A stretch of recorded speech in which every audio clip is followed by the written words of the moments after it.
আপনারা হয়তো বিভিন্ন দেশের বিভিন্ন ইউটিউবারকে চেনেন, কিন্তু আজ আমরা এমন একজন ইউটিউবারের গল্প শোনাবো যিনি এখন পর্যন্ত শুধুমাত্র ইউটিউব থেকেই 1000 কোটি টাকারও বেশি আয় করেছেন। তার মন মানসিকতা এতটাই উদার যে তিনি 1000 জন অন্ধ মানুষকে চোখের চিকিৎসা করিয়ে দিয়েছেন। শুধু তাই নয়, চিকিৎসা শেষে প্রত্যেককে $10,000 করে দিয়েছেন। তাহলে বুঝতেই পারছেন 1000 জনকে $10,000 করে দিলে মোট $1 কোটি, যা বাংলাদেশি টাকায় প্রায় 100 কোটি টাকার সমান। অবাক করা বিষয় হলো তিনি ইউটিউব থেকে প্রতি মাসে যে পরিমাণ টাকা আয় করেন সেই পরিমাণ আয় অনেক বলিউড অভিনেতা বছরেও করতে পারেন না। একবার তিনি এক ভক্তকে একটি আইল্যান্ড উপহার দিয়েছিলেন যার মূল্য প্রায় 100 কোটি টাকা। এটি ছিল ইউটিউবের ইতিহাসে অন্যতম বড় ডোনেশন। তার ফার্ম হাউসে এতগুলো কুকুর রয়েছে যা কল্পনারও বাইরে, আর এই কুকুরগুলো দেখাশোনার জন্য তিনি প্রতি বছর প্রায় 20,000 কোটি টাকা খরচ করেন। তিনি শুধু একজন ইউটিউবার নন, পাশাপাশি একজন সমাজসেবকও। দর্শকদের সঙ্গে নিয়ে এখন পর্যন্ত 2 লাখ গাছের চারা রোপণ করেছেন।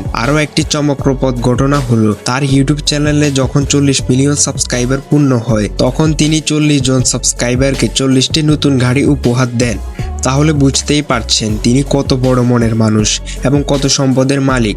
কথাগুলো শুনে অনেকেই হয়তো তার পরিচয় জানতে চাইছেন কিভাবে তিনি ইউটিউব থেকে কোটি কোটি টাকা আয় করেন।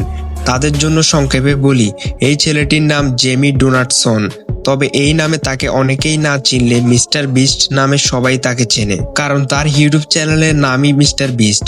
বর্তমানে তার চ্যানেলে সাবস্ক্রাইবার সংখ্যা 179 মিলিয়ন। তিনি 2012 সালে ইউটিউব যাত্রা শুরু করেন। শুরুতেই নানান ধরনের ভিডিও আপলোড করতেন, এমনকি গেমিং লাইভও করেছেন। কিন্তু বর্তমানে তিনি এমন ভিডিও তৈরি করেন যার পেছনে খরচ হয় কয়েক কোটি টাকা। তিনি এখন শুধু ইউটিউব থেকে নয়, বিভিন্ন স্পন্সর থেকেও আয় করেন। এমনকি মিস্টার বিস্ট নামে আরও একটি চকলেট কোম্পানি রয়েছে এবং একই নামে একটি অনলাইন শপও আছে যেখানে বিভিন্ন পণ্য বিক্রি হয়। আমেরিকা তার একটি বিশাল বাড়ি রয়েছে যার বর্তমান বাজার মূল্য প্রায় $60 কোটি। এই ছিল মিস্টার বিস্টকে নিয়ে আমাদের আজকের সংক্ষিপ্ত ভিডিও। কেমন লাগলো তা অবশ্যই কমেন্ট করে জানাবেন এবং সাবস্ক্রাইব করে আমাদের পাশে থাকবেন। ধন্যবাদ।